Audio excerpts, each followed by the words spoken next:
सभी दोस्तों को नमस्कार। जैसा कि आपने थंबनेल पे पढ़ा है कि अगर आप पहली बार दे रहे हो रीड तो कर सकते हो बहुत बड़ी गलती और क्या बड़ा नुकसान हो सकता है, तो मैं आपको बताता हूँ। कि उम्मीद करता हूँ आप सभी ने लगभग रीड के फॉर्म भर दिए होंगे। तो जैसा कि आपको पता है कि रीड का पेपर कौन देगा, या तो देंगे BSTC वाले। BSTC वाले देंगे L1 का, लेकिन किसी ने अगर BSTC प्लस ग्रेजुएशन से भरा है तो वो L2 के लिए भी भर सकता था और इसके लिए वो एलिजिबल है। बीएड वाले देंगे L2 का, ये आप सभी को पता होगा। ये है पेपर का पैटर्न के जो रीट प्री का पेपर आता है वो कैसा आता है।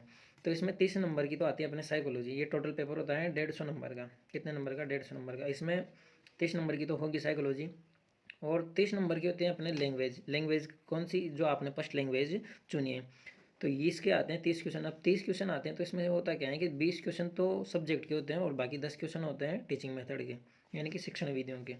और ऐसे ही फर्स्ट लैंग्वेज के बाद में आती है सेकंड लैंग्वेज। जैसे किसी ने भरी होगी संस्कृत और किसी ने भरी होगी अंग्रेजी, किसी के उर्दू, पंजाबी, सिंधी वगैरह, जो जो अपने अपने सबके लैंग्वेज अलग होती हैं। इसके बाद में आता है सब्जेक्ट। अब L1 वालों के तो आ जाती हैं 30 नंबर की मैथ्स और EVS, एनवायरमेंट स्टडीज़ बोलते हैं जिसे ना। तो ये भी 30 नंबर की आती है मैथ भी, और ये भी 30 नंबर की आती है। लेकिन L2 वालों का क्या होता है कि उनका आता है सब्जेक्ट, और ये सब्जेक्ट आता है ना, इसमें होता है 50 क्वेश्चन तो उनके सब्जेक्ट के होते हैं और 10 क्वेश्चन होते हैं उनके टीचिंग मेथड के, उनके पर्सनल सब्जेक्ट में। लेकिन जो यहाँ साइकोलॉजी है, साइकोलॉजी में टीचिंग मेथड नहीं आते। लेकिन जो फर्स्ट लैंग्वेज है इसमें भी आएगी आपके 10 नंबर के टीचिंग मेथड और 10 नंबर के सेकंड लैंग्वेज में। ये तो होता है L1 वालों के। मैथ में भी 10 नंबर के और EVS में भी 10 नंबर के। लेकिन जो L2 वालों का होता है तो उसमें क्या होता है कि L2 वालों के सब्जेक्ट आते हैं ये ओनली 15 नंबर के। सब्जेक्ट के क्वेश्चन आएंगे 15 नंबर के और 15 क्वेश्चन आते हैं टीचिंग मेथड के। तो इनके क्या होता है कि 15 यहाँ हो गए, यानी कि 30 क्वेश्चन तो इनके यहाँ सब्जेक्ट में हो गए और बाकी 10 क्वेश्चन यहाँ हो गए, यानी कि इनके भी 40 नंबर की टीचिंग मेथड आती है ना। तो ये तो था अपना पेपर का पैटर्न। आप सभी को भी पता होगा, मेरे अनुसार तो ऐसा कोई भी स्टूडेंट नहीं होगा जिसको रीड का पैटर्न भी पता नहीं है और पेपर देने जा रहा है। अब थंबनेल में पढ़ा था आपने कि आपका क्या नुकसान हो सकता है और क्या बड़ी गलती करते हैं। तो मैं जैसे अभी आपको बताऊंगा कि मैक्सिमम स्टूडेंट जो पहली बार देते हैं ना तो वो अधिकतर यही गलती करते हैं और इसका बहुत बड़ा नुकसान होता है उनसे। और नुकसान इतना होता है कि उनकी पात्रता भी क्लियर नहीं हो पाती। फिर वो बहुत दिनों तक, जब तक अगली वैकेंसी नहीं आती तब तक वो अपने आप को कोसते रहते हैं कि शायद अगर ये पहले देखा होता है, पहले समझा होता। तो ये गलती है। जो पेपर आता है वो पेपर इस तरह का आता है।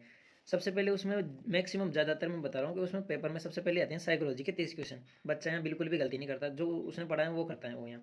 अब आती है यहाँ फर्स्ट लैंग्वेज। अब जैसे उसने फर्स्ट लैंग्वेज हिंदी चूज की तो वो कर देगा हिंदी। अब बच्चा गलती यही करता है। बच्चा गलती क्या करता है कि उसने सेकंड लैंग्वेज चूज करी है, या तो संस्कृत या अंग्रेजी, पंजाबी, सिंधी, उर्दू, गुजराती, जो भी उसकी लैंग्वेज है उसने सेकंड लैंग्वेज वो चूज की है। लेकिन अब गलती क्या करता है वो कि जो फर्स्ट लैंग्वेज वाला पोर्शन होता है पेपर में तो उसमें हिंदी तो कर देता है वो। अब उसके बाद में सेकंड लैंग्वेज उसको करनी होती है तो सेकंड लैंग्वेज वो करता है संस्कृत, अंग्रेजी, सिंधी, पंजाबी, जो भी उसकी लैंग्वेज है। अब स्टूडेंट क्या करता है कि उसने सोचा कि अपनी सेकंड लैंग्वेज संस्कृत है या अंग्रेजी है, कोई भी मान लो। तो जैसे वो पेपर के पन्ने पलट रहे हैं, अब वो धीरे धीरे पन्ने पलट रहे हैं। अब पन्ने पलटते पलटते उसको संस्कृत दिखती है। अब संस्कृत दिखते हैं तो वो वहीं से क्वेश्चन करने लग जाता है उसका। अब बच्चे क्वेश्चन कर लेते हैं उसके, उस सब्जेक्ट के पूरे 30 के 30 क्वेश्चन कर देता है वो। जितने आते हैं वो कर देता है।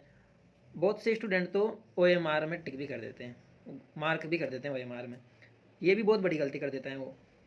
अब ये OMR में टिक कर दिया उसने, संस्कृत कर दी। अब वापस वो जैसे पेपर में आगे बढ़ेगा, वो पेपर के पन्ने पलटेगा, उसको वापस से हिंदी भी दिखेगी, संस्कृत भी दिखेगी, अंग्रेजी भी दिखेगी, सब दिखेंगे ये। फिर बच्चे का होगा दिमाग खराब कि यार अपन ने जो पहले की ये कौन सी वाली की, और अपन ने संस्कृत कौन सी कर दी या अंग्रेजी जो भी की उसने कि ये कौन सी कर दी। उसने गलती क्या कर दी कि उसने गलती ये कर दी कि इस वाले में तो फर्स्ट लैंग्वेज करनी थी उसने, पर जो सेकंड लैंग्वेज इस जगह की करनी थी वो इसी वाले की कर दी। और OMR में भी उसने 30 के 30 वो भर दिए गोले। इस बार OMR में 5 विकल्प मिलेंगे, 5 गोले रहेंगे। लेकिन आपको 5वें विकल्प पे बिल्कुल भी नहीं जाना। 5वां विकल्प भरोगे आप तो उससे आपको कोई नंबर नहीं मिलेगा। इसमें नेगेटिव मार्किंग तो है नहीं। हाँ, 150 के 150 क्वेश्चन जरूर करना आप। तुक्के भी लगेंगे इसमें, है ना। तो 150 के 150 क्वेश्चन आप करना। और 5वां विकल्प पूरे 150 क्वेश्चन करना आप, एक भी छोड़ना मत। 5वें गोले को भरने की कोई ज़रूरत नहीं है। ध्यान रखना 10% से ज़्यादा आप खाली मत छोड़ना, वरना आपकी OMR चेक भी नहीं होगी। भले आप कितने के क्वेश्चन कर दो, 150 में से 125 130 क्वेश्चन कर दो, लेकिन अगर आपने 15 क्वेश्चन भी गलत छोड़ दिए, मतलब खाली छोड़ दिए जिनमें आपने टिक नहीं किया, तो ये मान लो कि आपकी OMR चेक ही नहीं होगी। भले आपके 125 क्वेश्चन राइट थे, फिर भी आप पात्र नहीं होंगे। आपको हमेशा ज़िंदगी भर इस चीज़ का बहुत दुख होगा। तो यहाँ तक की बात अपने होगी, आगे बात करते हैं ना। तो ये यहाँ तक की इतनी बड़ी गलती स्टूडेंट करता है, और इस वजह से बहुत से बच्चे पात्रता भी, उनकी पात्रता भी हो जाती, लेकिन इस गलती की वजह से वो पात्रता से भी बाहर निकल जाते हैं, और वो अगली वैकेंसी तक बहुत बहुत पछताते हैं। इसका उनको बहुत बड़ा दुख होता है। और मैक्सिमम स्टूडेंट पहली बार देने वाला पेपर यही गलती करता है। मैंने बहुत से लड़कों से सुना है कि यार मेरे से ये गलती होगी, वो ये फर्स्ट बार जो पेपर देते हैं ना, उनको पेपर की समझ नहीं होती, पेपर किस तरह से आता है, पेपर इसी तरह से आता है। तो आपको ध्यान क्या रखना है, ध्यान ये रखना है कि फर्स्ट लैंग्वेज वाले की जो आपने हिंदी संस्कृत अंग्रेजी जो भी फर्स्ट लैंग्वेज ली, वो आपको फर्स्ट लैंग्वेज वाले में करनी है। फिर ध्यान रखना फर्स्ट लैंग्वेज में आपने अगर कर दी, तो उसी के बाद में जो सेकंड लैंग्वेज है ना, उस सेकंड वाली लैंग्वेज का करना। फर्स्ट वाली लैंग्वेज में एक बार वो जो आपने सेकंड लैंग्वेज चूज की है ना, वो दोबारा आएगी, उसको बिल्कुल भी नहीं करना है, इसको बिल्कुल भी नहीं करना। सेकंड लैंग्वेज में आके आपको ये ऑप्शन देखने हैं। दूसरी बार में जो आएगा ना, पन्ने पलट के देखना पेपर के, दूसरी बार में जो आएगा वो करनी है ना। तो ये बड़ी गलती होती है स्टूडेंट की, और उम्मीद करता हूँ आप यहाँ तक समझ चुके होंगे। अब इसके बाद में लगभग B.Ed वालों की भी यहाँ तक, अब इससे आगे B.Ed वालों के लिए वीडियो काम का नहीं है, भले वो जा सकते हैं और देखना चाहे तो देख सकते हैं, उनसे कोई बुराई नहीं है, कोई ऐसा नाराज़गी कुछ, अपन सबके लिए बढ़िया है ना।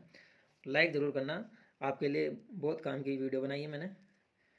अब बच्चे जिन्होंने पहली बार पेपर दे रहे हैं, जो पहली बार फॉर्म भरा है रेट फ्री का, तो वो उनको बहुत सी बार क्या होता है कि समझ में नहीं आता कि क्या पढ़े, कैसे पढ़े, क्या नहीं पढ़े। तो उनके लिए मैं बताता हूँ क्या पढ़ना है क्या नहीं पढ़ना। बच्चे बोलते हैं कि फ्री में क्या पढ़ें, ऐसा पढ़ें कि मेंस में भी काम आएगा, कैसे क्या फ्री कैसे कंप्लीट होगा। तो आपके साइकोलॉजी 30 नंबर की प्री में आनी है, ये साइकोलॉजी आपके मेंस में भी आनी है, और मेंस में भी आएगी ये आपके यहाँ तो 30 नंबर की है, आपके यहाँ 20 नंबर की आएगी। यहाँ इसके 30 क्वेश्चन आएंगे और इधर यहाँ आपके 10 क्वेश्चन आएंगे।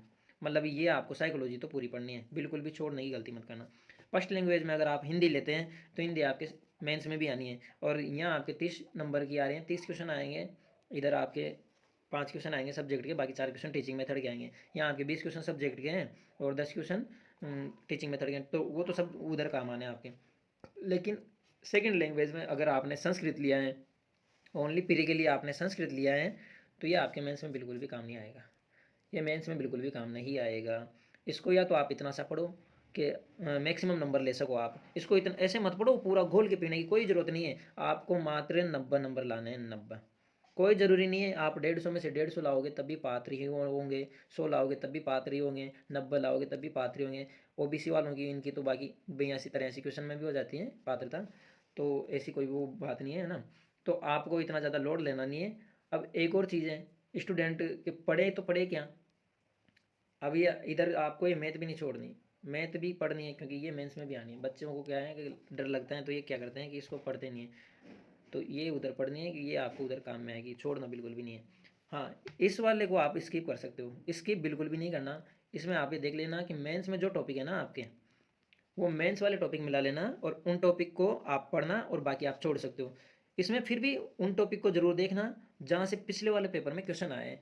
पिछले वाले अगर आप 1 2 या 3 पेपर देखोगे ना, तो उससे आपको एक आइडिया लगेगा कि किस टॉपिक में से एग्जामिनर क्वेश्चन पूछते हैं। और इसमें बहुत अच्छी बात ये है कि एग्जामिनर जिस टॉपिक में से क्वेश्चन पूछ रहे हैं ना, बार बार उसी टॉपिक में से क्वेश्चन उसने पूछा है।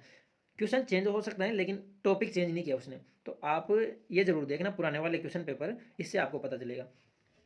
सबसे बड़ा लफड़ा इसी जगह पे है। पर्यावरण के अपने 52 टॉपिक हैं, शिक्षण विधियों और पर्यावरण के टोटल मिला के, और क्वेश्चन उसको 30 ही पूछने हैं यहाँ। अब बच्चा कन्फ्यूजन में कि यहाँ कौन से टॉपिक पढ़ें कौन से छोड़ें, और वाकई में सही बात है, क्वेश्चन 30 पूछेगा, पता नहीं कि किसी टॉपिक में से तो 2 3 क्वेश्चन पूछ लेगा, किसी टॉपिक में से क्वेश्चन ही नहीं पूछ रहा, तो बच्चा भी ये सोचता है कि क्या पढ़ूँ क्या छोड़ूँ। तो इसके लिए मैं सबसे बढ़िया चीज़ बता रहा हूँ कि आप पुराने क्वेश्चन देखना, और अगर आपके पास पुराने पेपर नहीं है, क्वेश्चन नहीं है, तो मेरे टेलीग्राम ग्रुप पे मैंने PDF डाल रखी है। अब मैं डिस्क्रिप्शन में लिंक डाल दूंगा टेलीग्राम ग्रुप का, तो आप टेलीग्राम ग्रुप पे जाके वहाँ पुराने क्वेश्चन के लिए आप वो PDF जरूर देखना, उसमें पुराने क्वेश्चन मिल जाएंगे आपको।